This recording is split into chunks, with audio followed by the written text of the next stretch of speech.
All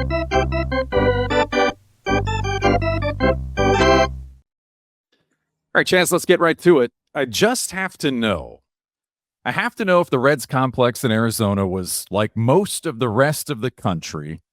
Early Sunday morning, what did you see, observe, hear from professional ball players on Sunday? Were they as dialed in to the gold medal game in hockey like the rest of us between Team USA and Canada? So one of the weird things about this job is the fact that a lot of the major sporting moments of the last 5 years I've watched in the Reds clubhouse. A lot of Olympic moments. I remember watching Serena Williams's last match. Some Olympic basketball comes to mind, some big swimming, a lot of those stuff you're just there for. And Masters. The Masters, great example. It's a big one.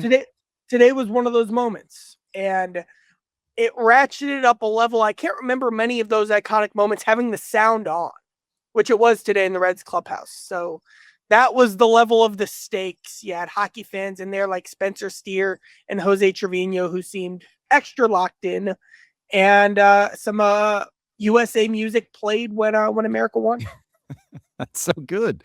Spencer Steer has a brother-in-law who's a hockey player in the National Hockey League, not at the Olympics. But he's dialed in. And Jose Trevino is a big Dallas Stars fan. We've talked to him about that in the past.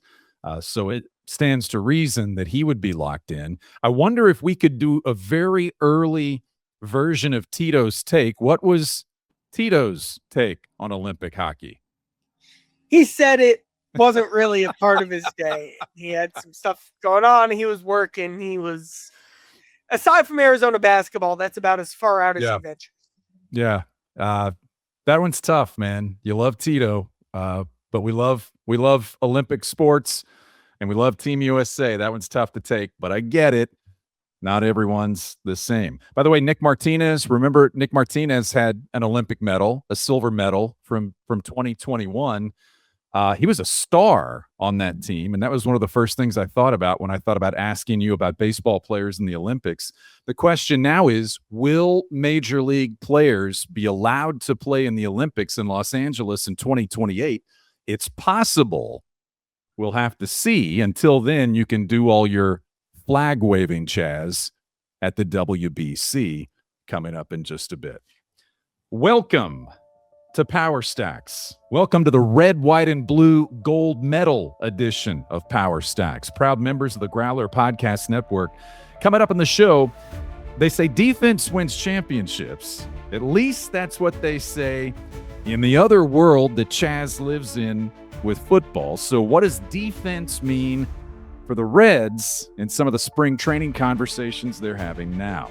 Also, to that point, Matt McLain plays second base, but who backs him up and who really wants that job backing up McLain at second base? And our first mention of the next big thing in baseball. ABS is here, Chaz. Automated balls and strikes, the birth of baseball's new challenge system. We'll scratch the surface on that. It's a very deep and long conversation, I think, but we'll bring it up for the first time. But first, in the leadoff spot this afternoon, this evening, this morning, whenever you happen to be listening or watching, in the leadoff spot, games have started in Arizona and the Cactus League. You've been there for a handful so far. With a tip of the cap, of course, to Scott Van Pelt, what's the best thing you've seen so far in the Reds' early season Cactus League games? I think the first week of Cactus League games, in a nutshell, is a chance to be surprised. And all right, what is the baseline from a metrics data and from just how do these guys look? And man, the numbers that TJ Antone posted as he faced the Seattle Mariners here on Sunday, was big league stuff. Now, he's got a long way to go. I still, right now, on my roster projection, don't have him making my team, but he looked like a guy who can get outs in the big leagues just again from the way his pitches were moving.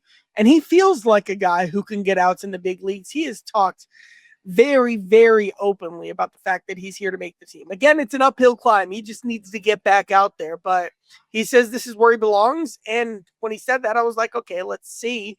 And I give him a lot of credit because he backed him up just from a stuff perspective this afternoon. Again, it's spring training. It's one appearance. But what kind of a story would that be? I know you log story ideas and you keep things filed away and color coded. That's movie type stuff. That's movie script type stuff that TJ Antone is doing right now. If he gets back, I can't imagine what kind of story that would be. And I don't think there's anybody, obviously, in the Reds organization who isn't, one, realistic about the chances and the probability of a comeback for TJ Antone. They're realistic about that, but there's no one that's not cheering for that to happen knowing TJ Antone. Am I right? But like you mentioned as well, like when you came up with expectations Florida could look like this spring, there was a scenario where, you know what, TJ just doesn't have it. And this is kind of the beginning of the end there. But it doesn't look like that's going to be the case. He looks like the type of pitcher who could be nice depth for the Reds to come up at some point over the course of the season. And then because of how good of a story that is, it was front of my mind when I saw him. Again, it wasn't about the results, just kind of show some stuff when he took the mound today. All right. We're going to spend most of the rest of the show deep inside Charlie's notebook. We've discussed so much so far. Individual player performance, ups and downs, where the Reds fell short, who needs to be better this year, all as it pertains to individual players. But today, more big picture stuff of where, after an offseason of analyzing games, Chaz, where do the Reds land in those conversations with where they need to be better, how they win more? When you look kind of in the margins over the course of the 2025 season, what do they find? Where do those conversations start in the offseason and where they'd like to move forward this year? Well, Spencer Steer kind of came up with the log line, I feel like in June or July last year. He said, when we play clean, we win. And at one point last year, I was literally keeping track of a list of all the moments that were self-inflicted that lost the Reds games. A booted ball at this position, an errant throw at that spot, pitcher fielding not working out and leading to an avalanche of runs. And so that's an area clearly we saw was defining the Reds' worst stretch of baseball they played last season in May and June. And is an area, like they've said all along, got to be better. Got to be better. Now, at the start of the offseason, Nick Krall set his priorities for the offseason. And I know this isn't any breaking news, but what Nick said was, we need to rebuild the bullpen, we need to add some pop, and we need to improve the defense. So those three areas. They did the bullpen. They got Suarez. What did they do to improve the defense? Now they got Brian Hayes at the deadline, and that'll factor in. A full year of Noelvi Marte in right field will help the defense. But they're kind of just banking on internal improvement being the differentiator between the Reds' defense, which wasn't nearly consistent enough last year, but had some playmaking. They need, this is a young team still, they need these guys to just become good defenders. And that's a big theme in camp that I haven't heard Freddie Benavidez emphasizing on the backfields today. But you and I know that's dangerous for a team to bank on internal improvement. Does it happen? Sure. Is there a good chance it could happen? Do the Reds have capable players? Absolutely. But no matter the sport, if that's your overriding philosophy season to season, more often than not, that's tough to see that improvement that you're banking on. So what we're going to do right here is go, as you said, we're going to take a trip around the diamond defensively for the Reds and really just kind of go position by position and see how this works. You hear in the tease, we said defense wins championships. That's a football thing for the most part. In baseball, you hear pitching and defense. The Reds have pitching. No one's going to challenge us on that. The Reds have pitching. Do they have defense? So let's start at first base, where most of last season, you got a guy who was a Gold Glove finalist in Spencer Steer. We're not talking about Spencer Steer at first base as much through spring training so far. And the reason for that is Sal Stewart.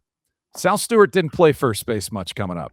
He played there last year when he made his big league debut. Where does Stewart fit in first base How does he look? How do the Reds feel? Where's the confidence level? We know he can hit. Where's the confidence level in Sal Stewart defensively? Terry Franco and I had a long conversation with Sal, I believe in October, kind of when it was all said and done, heading into the offseason last year. And that was where Sal got the message, come in better shape, become a better athlete. Because Tito said, we need you to become a better defender. And we all know how much Sal took that to heart over the course of the offseason. And first base defense was kind of his project. They sent Freddie Benavidez down to work with him in, I believe, late November, early December to kind of set his routine. He's basically semi-exclusively working at first this spring. There's been a dash of second, and he played a game on Saturday at second. But I look at him as the Reds' primary first baseman, and he is attacking this just like he attacked losing weight and becoming more athletic. He's got a bit of Rocky to him, and I haven't seen Rocky, but I assume this is Rocky. Wait. You can't throw out, I haven't seen Rocky, and then just keep talking like it's just going to disappear into the air somewhere. And I know that's a flaw. That's my flaw that I need to improve. But you do. Sal, yeah, I got to be better. Sal, as we know, has Rookie of the Year taped over his door. Sal last year, the Reds had a pretty unfair ask, and they called him up after just playing 17 innings at first in his entire minor league career. And they said, Sal, must-win games, play first. Good luck, kid. And he did very well up until the playoffs, where he had a big error in game 2, and he knows that. He talks about that. He says it haunts him. But Sal, let's hear it from him. You'll hear what Sal Stewart did. It feels like what I think Rocky would have done to attack this whole first base defense thing. I think I've just had like an actual time to train for it, When I was last year, it was kind of difficult because I didn't really have too much experience there. I was just trying to do whatever I could for the team and make sure I give in the best chance to win. So I feel like this offseason, I had a chance to like get to the drawing board and actually study and like know the principles of first base, and then I could build on that. So I'm super happy for that and excited. And I mean, Nap and Yonder and all my people have really, really helped me. Freddie came down to help. So I have a big group of people helping this. Fortunate for that. How did you play a position you've never played in the big league, played in the big leagues for a team that needed? How did you beat? That was one of the most impressive things I saw last year. I mean, I just they worked really hard to get there, so I didn't want it to be my fault. Like why they were losing games, so I would get to the field early and train early, and when no one was watching, kind of work on it, and I'll try to study it when I went home, just so I can give myself the best chance. What were you doing? You what else? Just like looking at other first basemans, like Eric Hosmer, he was a great first baseman. Looking at what he did, he's lefty, but still. I mean, I was just looking at other first basemen. Pete Alonso, he picks balls like a champ, so I'd watch videos on that. So I was just trying to give myself the best chance. So now this offseason, I feel like I had a full chance to actually better myself at the position. So I'm excited for that. You just watch like YouTube defensive highlights? Literally, yeah. Pete Alonso picking balls on YouTube, and I finally see whatever it was. Yeah, I was just trying to give myself the best chance, He just YouTube pick Alonso scoops. And this was, by the way, at the end of like an exhausting 10-hour day where he just played the most high-stress baseball games of his life. And Sal's different in that type of intense competitor way. And that's how he's approaching this first base defense stuff. You not having seen Rocky might be more un-American than Tito not caring about the Olympic gold medal hockey game. I thought we started with Tito, and I was on the fence about that. And then you dropped that you haven't seen Rocky. I don't even know what to do with that. I don't know where our friendship goes from here, but I think I'm going to keep it professional and we'll continue with the show. But you have an assignment now, Chaz. It's okay. I know you're young, but 1976 Best Picture, and then you just had the sequels. Don't watch the last one. It's dead to me. The last one, as most of those series do, was not good. But get started. Start with 1976 and watch number 1. Have you seen Like Mike? No, kidding. I'm kidding. Like Mike. I also haven't seen like Phineas and Ferb and all the other things that have come up at various times. I could quote Like Mike, but I will not do that out of respect for this show. Please and I know don't. it is not Rocky.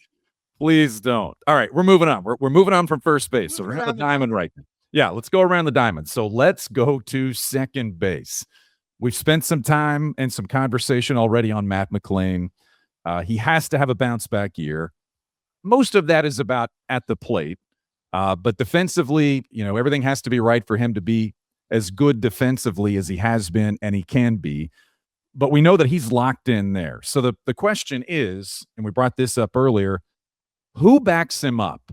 You just mentioned Sal Stewart. He's gotten time at second base. Maybe is it Sal Stewart? Is it somebody else? What are you finding out right now early in spring as to the Reds' plan for someone to play second base when McLain either needs a day off or plays shortstop because De La Cruz needs a day off?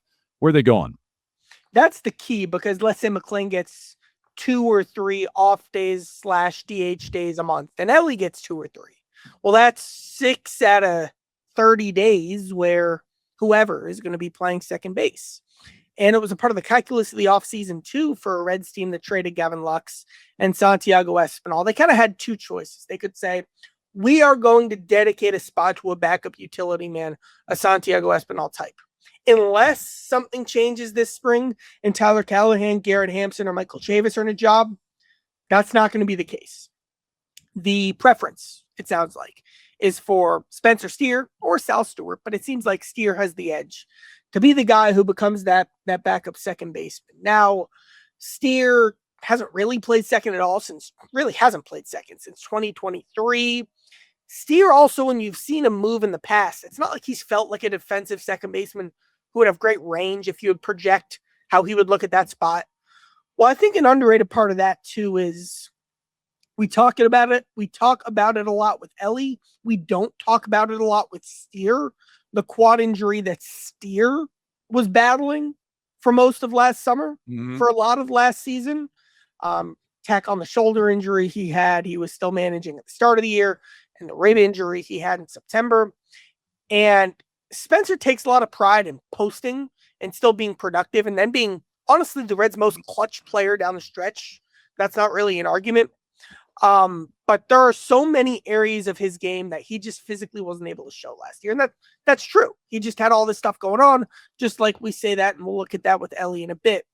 So a lot of people are wondering, like, what a fully healthy Spencer Steer looks like, and whether, let's invent a word right here, the steeriness of it all, like whether or not he's going to get back to full Spencer Steer that we think of, which is him bouncing around, him doing everything.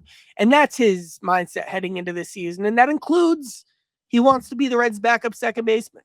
So here's Spencer Steer talking about all that. But how important is it to you that so far through your career you've been able to play every day? Yeah, I took a lot of pride in that. I took a lot of pride in being available, and yeah, I mean, you always hear a story about Wally Pipp, right? That's probably my biggest fear. So, yeah, I just want to be available, and I like to be a guy that when you show up, you know you're going to get out of me. And that's probably the number one priority. I'm going to be available, and that's going to continue my number one priority. What was the slow start with the shoulder? What was the toughest injury you played through last year?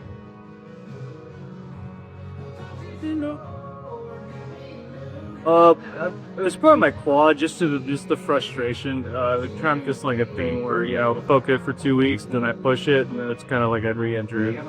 So just balancing that was tough for me because I almost had to put a governor on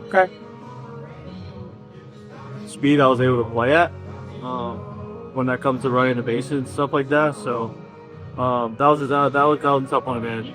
You feel like you were able to play strong baseball plus Gold Glove caliber defense? And how much did it mean that that's a baseline for you now, even though you weren't 100% so you were able to do all that? Yeah, I appreciate how much they believed in me and allowing me to play through that stuff.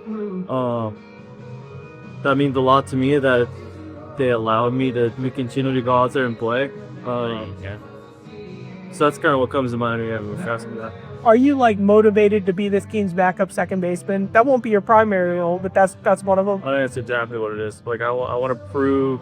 I feel like every time I come to camp, I feel like I need to reprove myself or earn my job again. I never come to camp being I'm on the team. But especially in second base this case, I haven't played second base in a couple of years, but I think I'm more than capable of playing good second base. I think I'm more than capable of playing a good left or right field. So I think that's what I'm trying to prove, and I'm trying to prove I'm healthy. I don't want people asking me how my shoulder's doing, how my quad's doing. I want to go out there every day and them just see it, so no one's asking me that anymore. So 2 thoughts on that. First, Steer carries himself like a utility guy, which I think is really cool.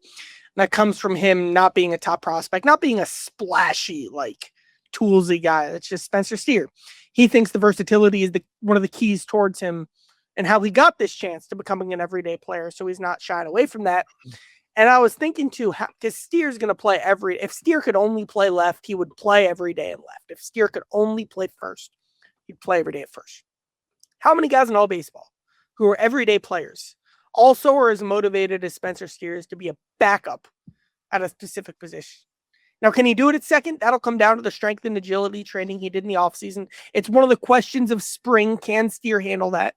I didn't say this as much about Sal, but you have to make sure Sal doesn't flop defensively at first either. They don't think he will, but that's something they're going to be judging. Steer at second has to show it. His strength and agility planning, which I won't dive into, but there's a whole deep dive there, is why he thinks he's ready for it, and it's why the Reds have made this bet.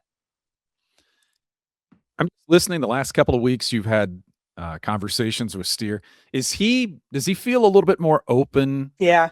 To you than he's been in the past? Because that's what I hear. Haven't had those conversations with him in the past. That's what I hear this time. Here's what I feel, and I've talked to Steer and I've talked to some others about this. So, like when I'm out here on the backfields, TJ Friedel and Spencer Steer are just in the middle of everything. TJ and Spencer are really close. It feels like, from a position player side, because the rotation has its own culture, as it should, as it is on every team, and the bullpen is its own unit. What do they call them? Like teams within a team. When you look at the position player side, what I feel is it revolves around Steer and Friedel. And Trevino's a part of this as well in his own way. He's kind of a connector. He's a veteran who reads the game so well that he can kind of have the authority to be a leader in that way. But when you look at the core of the team and its culture and its energy and its personality, everyone's eyes are just right on TJ and Spencer. Like, they're the guys people look up to, and they have that quality. And not to get too sentimental, but one of the coolest parts of me doing this job now for a few years is seeing that slowly develop over time for them. So you show up this spring and it's like they've arrived in that way. And that's just cool.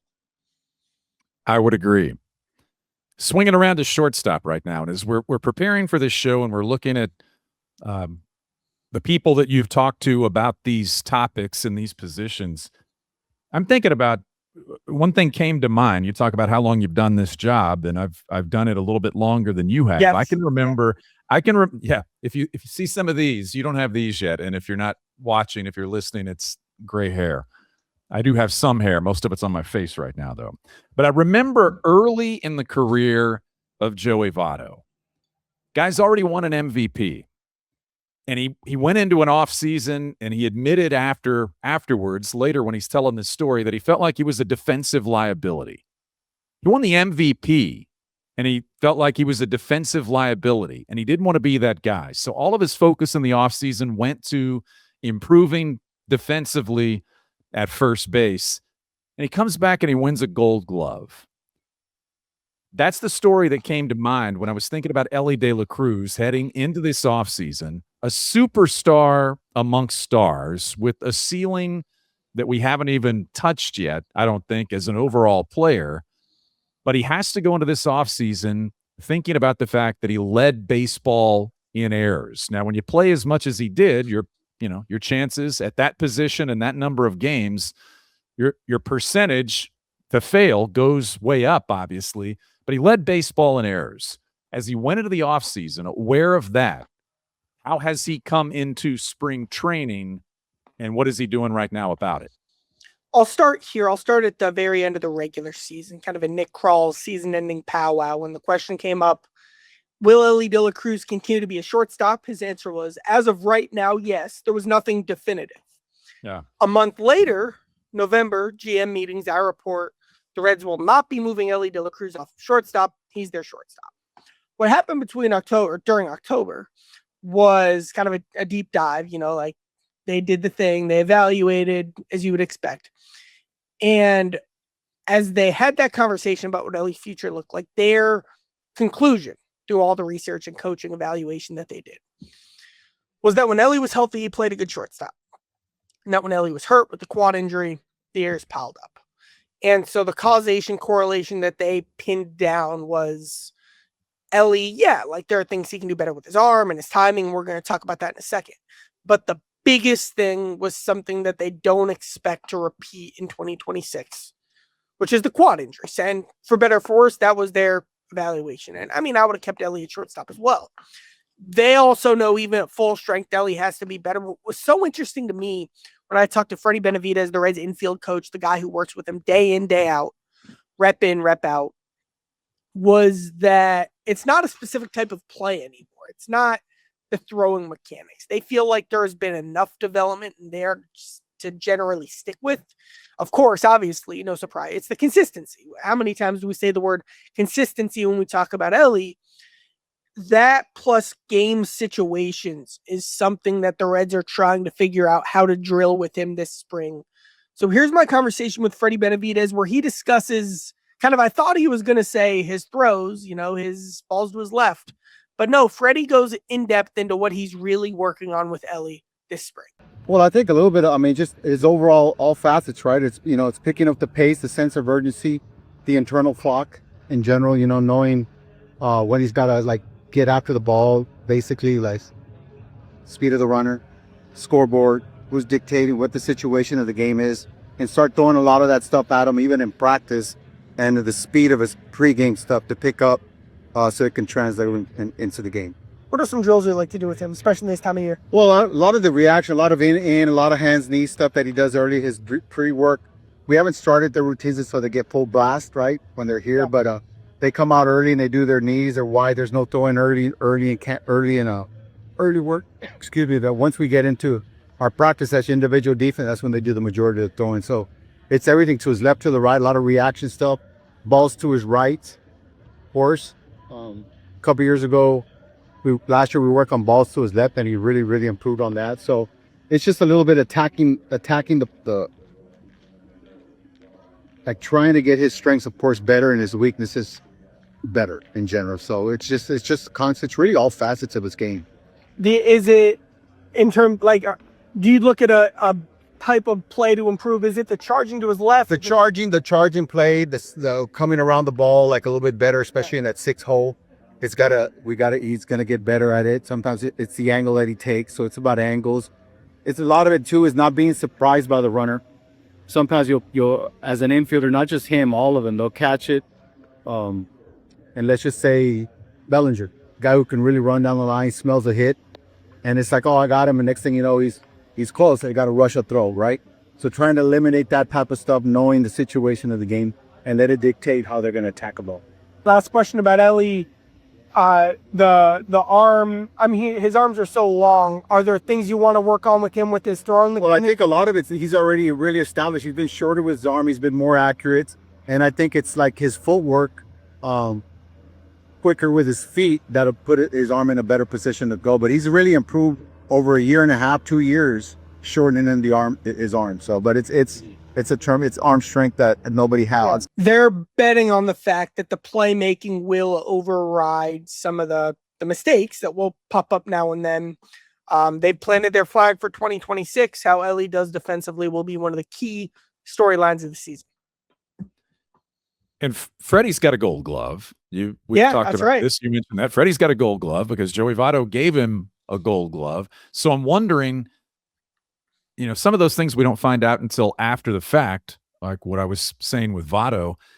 Is Freddie's work with Ellie being characterized any differently than regular off-season work? Is anyone said to you, or have you gotten the impression that this was a big deal, that Freddie was going to spend time and really try and help De La Cruz? Or as you've indicated, did everyone feel good about it, that if he's healthy, he's still going to progress at a normal rate as a young defender at that position.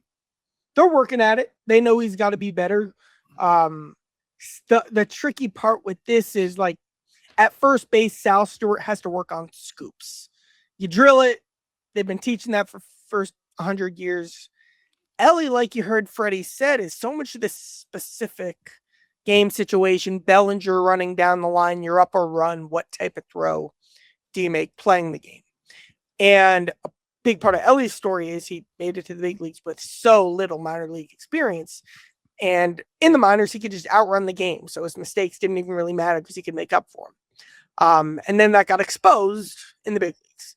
Now, year 3, 4, 5, 3.5, year 4 kind of should be the year where the experience has caught up, just like 2024 kind of was for Hunter Green when Hunter went on that sustained run of excellent pitching up until he got hurt in August. But again, I don't have a crystal ball. We'll see about all these guys. To circle back to something I said about Steer, I don't know how Sal's going to look at first. I don't know how Steer would do at second as their backup second baseman. There's a big big difference between the floor and the ceiling of Ellie De La Cruz at shortstop. That's kind of why they got Ke'Bryan Hayes, which again, it was kind of still a controversial move. He's got a hit, but that's a part of the math there. So it all ties together, and it's one of the biggest storylines of the season for a Reds team that outside of Dane Myers' backup didn't improve its defense during the winter.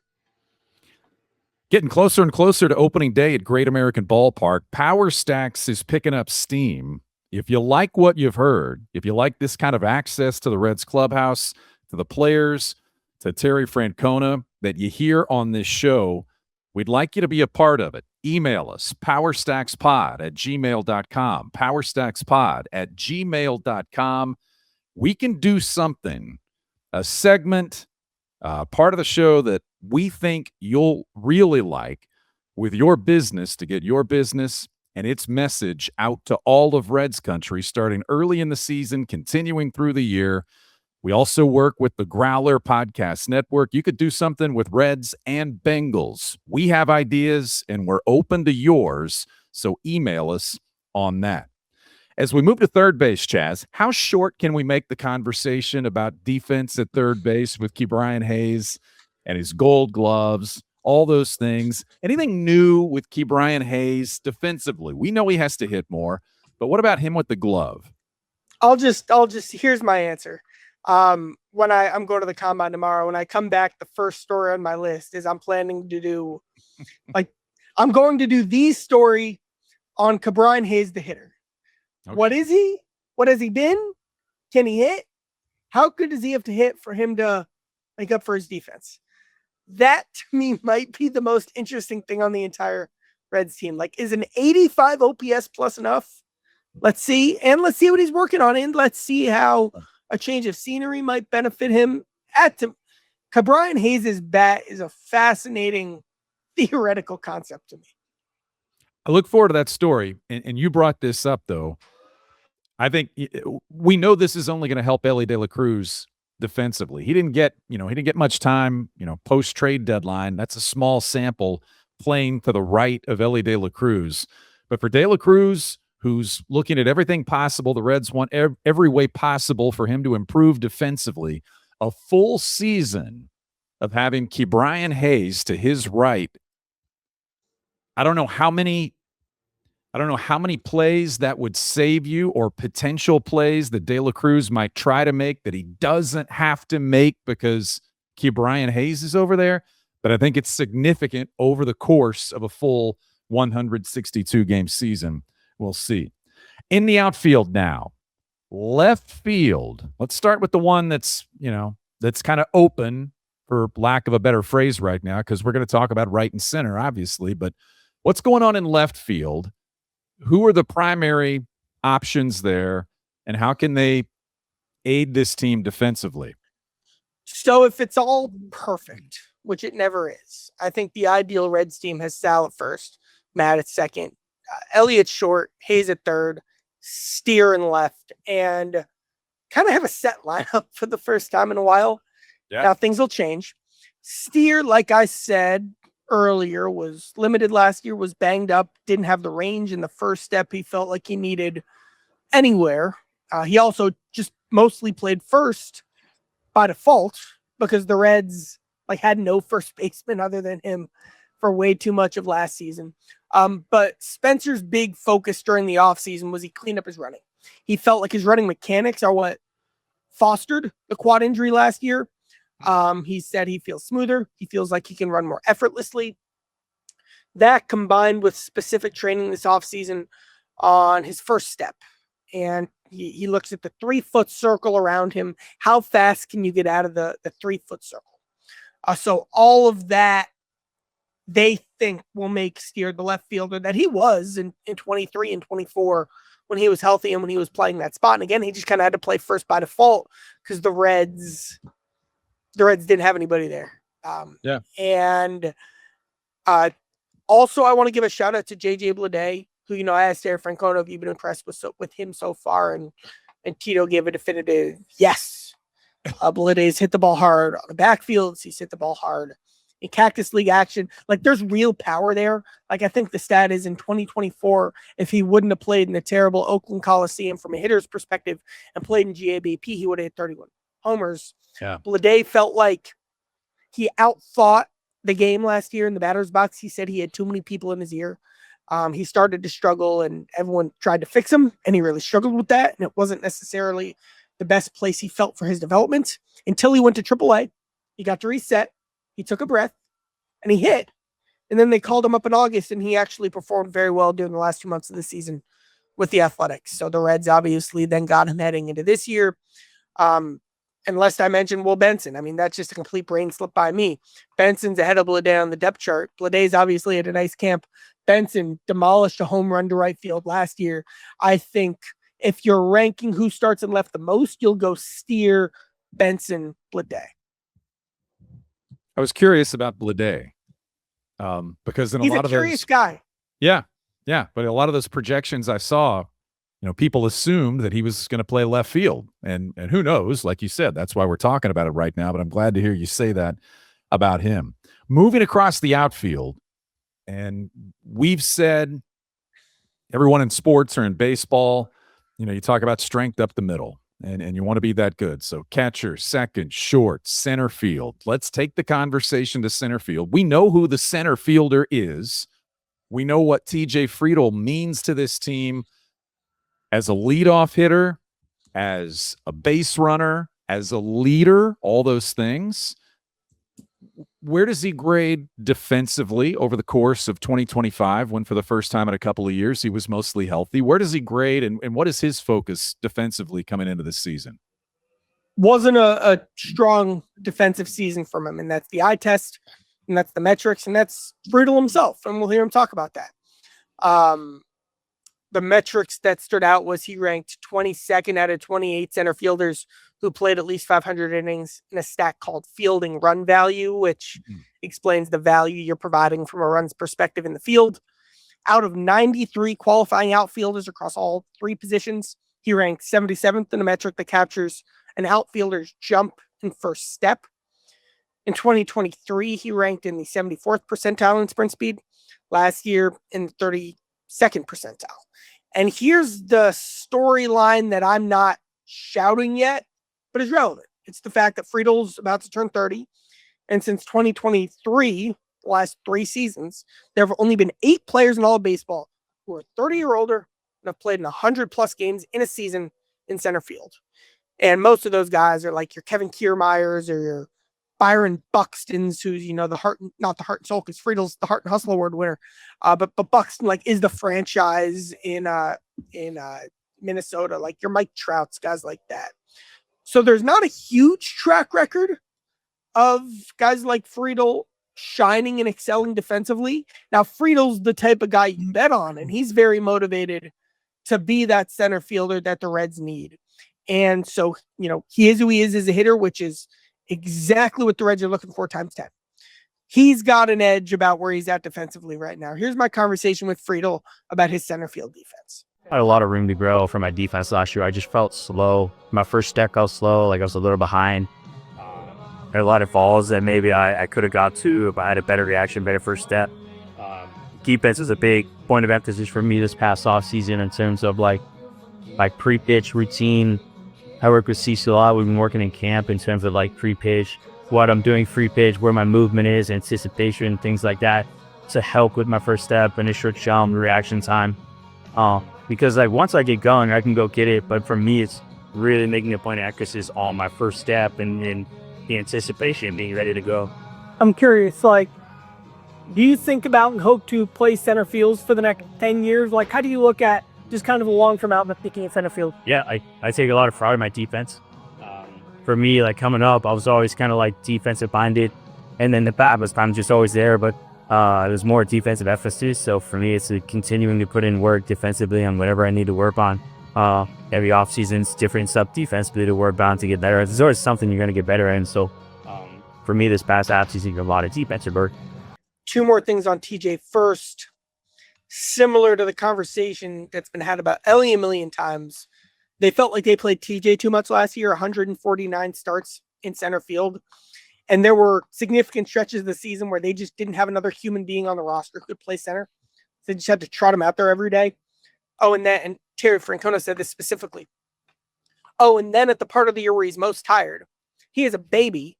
He flies to Vegas. He takes a red-eye back. He then goes to Bristol with the team for the Motor Speedway, and it's a lot.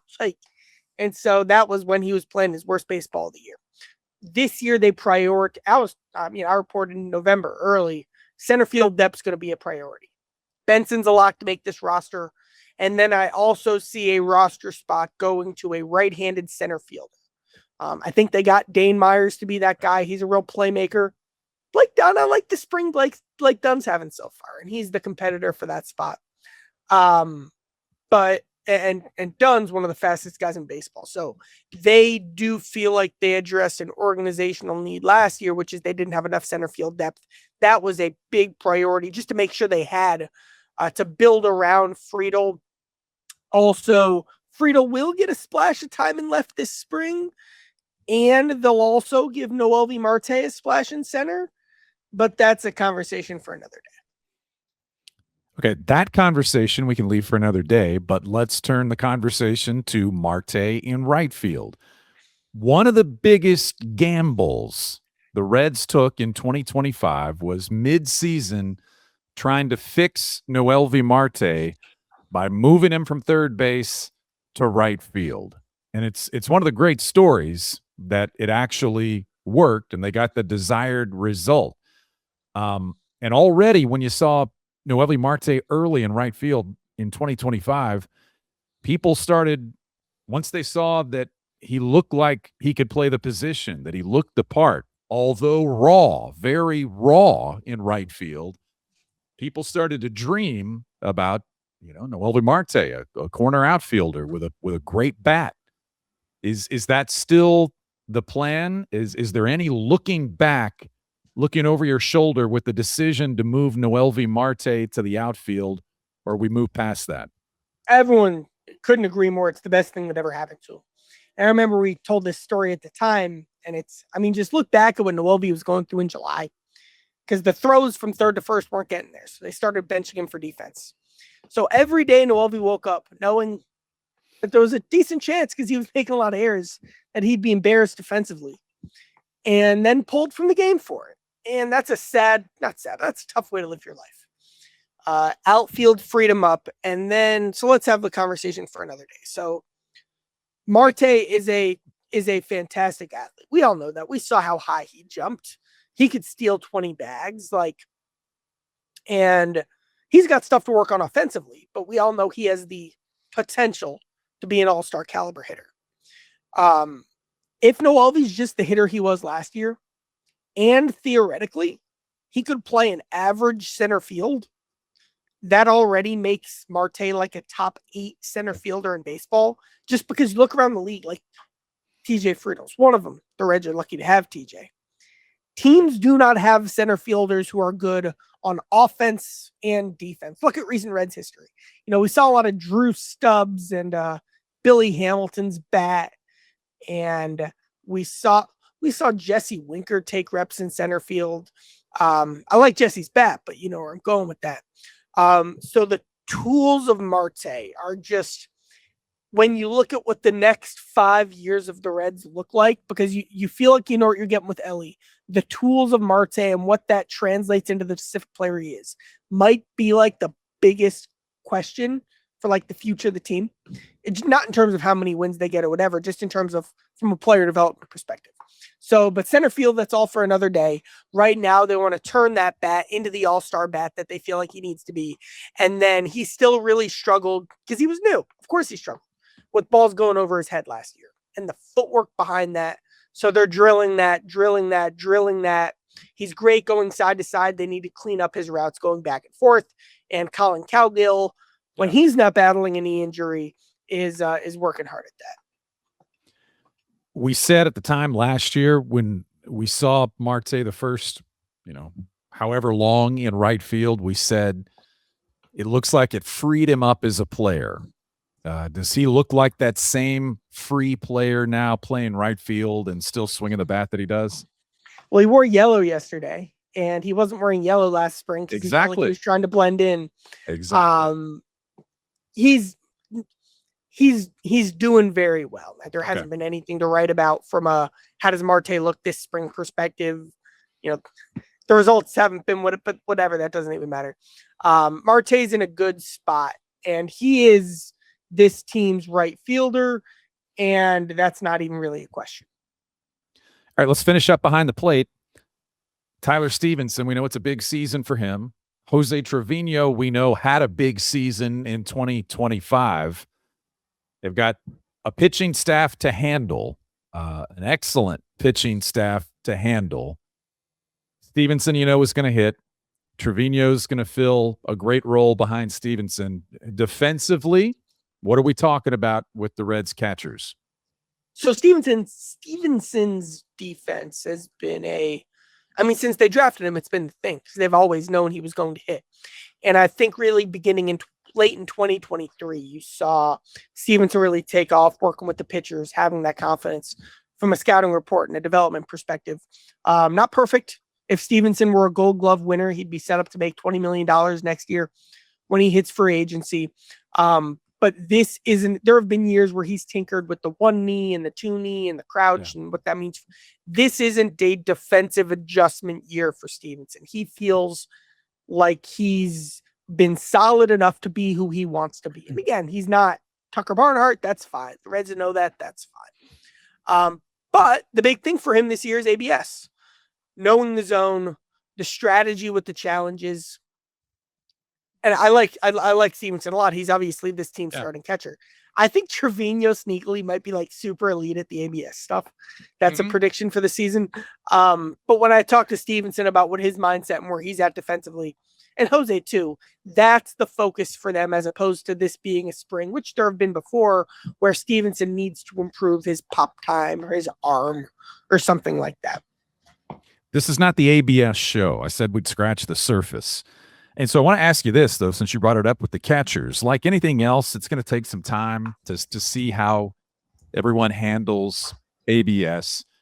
The nuts and bolts are you start off with 2 challenges per game. Only the pitcher, catcher, and the hitter can initiate the challenge. They have to do it pretty quickly. And so that's going to be part of the equation here. But is there already a philosophy, and that might be the wrong word, but is there a philosophy that the Reds or Terry Francona have indicated of how they want players to think about ABS, how they want them to react to that, those players that have that option to initiate a challenge? Has that been talked about? Yes. So first of all, pitchers can't challenge. Now, one of the interesting stories of the season for me will be how many Reds pitchers accidentally challenge a play out of frustration or pitch out of frustration. Because like if I won't use a current Red, if I'm who's a former Red starting pitcher, we all love Nick Martinez. If I'm Nick Martinez and I'm sure I threw a strike and I'm mad, not that Nick would get mad, they call him Nicky Smiles, and I just pound my head, well, there's a challenge. I bet we see that more than once this season. But then there's going to be, what's the philosophy? The word leverage gets used a lot. um, two spots, whether that's like a count deciding pitch, turning a strikeout into a walk or vice versa. And then bases loaded, 7th inning, 9th inning, do or die in the 9th inning. Those are all different levels of leverage. Now, I think the Reds will mess it up too. I think every team's going to mess it up. Why'd you use your challenge here instead of here? I mean, it's a question we ask watching football every week. Like, these are humans who are making very complex, detailed decisions, where in a lot of cases, there isn't even a right or wrong answer. Maybe even the football comparison is it's like a 4th down decision. Go for it or not. Like, there's no right answer, but you got to use your gut. And then the fan on the couch is going to be second guessing it. And that's the beauty of sports. But preparing for all of that is a huge focus this spring. Last question on the catching position. We know J.R. House has worked with catchers for the Reds for years. That was a great part of the Reds staff. House was in how he the drills and just how he related to the players in that position and made them better. You said it before. We wish J.R. House the best. So who is in that role right now for those that don't know? And what have you observed, I guess, in the early part of spring training with the work being done with the catchers in camp? It'd be Bill Hasselman, a longtime coaching vet who was on actually the 04 Red Sox staff. And has had a player development role at different times of his career. When you hear about him, what you hear the most is, I don't know for a fact that he's the ABS guy, but Francona always mentions him when he talks about the ABS stuff, that Hasselman's checking in on that, and he's working with the catchers on that. So he's been a big part of the process. You'll even see on the backfields, like, Hunter Green's facing live hitters and there's a borderline pitch. They're working on it. So, all right, let's challenge. And then they'll check with Bill Hasselman about what it was, and then they'll talk about that process and that decision. So that's been a big thing on his plate. Yeah. I think that's pretty solid. A trip around the diamond defensively for the Reds. Chaz, good work. I like that conversation. Don't forget, if you're watching or listening, if you're watching on YouTube, hit that subscribe button, leave a review, leave a comment. You can get notifications about Power Stacks anywhere you get your podcast. You can pick it up there, share it, like it, do all of those things, because we're just getting rolling. Spring training in Arizona, it's been great having you there, and we'll roll right into the regular season with the Reds on Power Stacks. Final thought, Chaz. Meet your breakfast server. Tell her I said hello. Is that going to happen? No, we've talked, yeah. Okay. Do that and dial up Rocky. Please dial up Rocky. That's it for Power Stacks. Thanks to producer Kent, and thanks to everyone for listening and watching. We'll see you next time.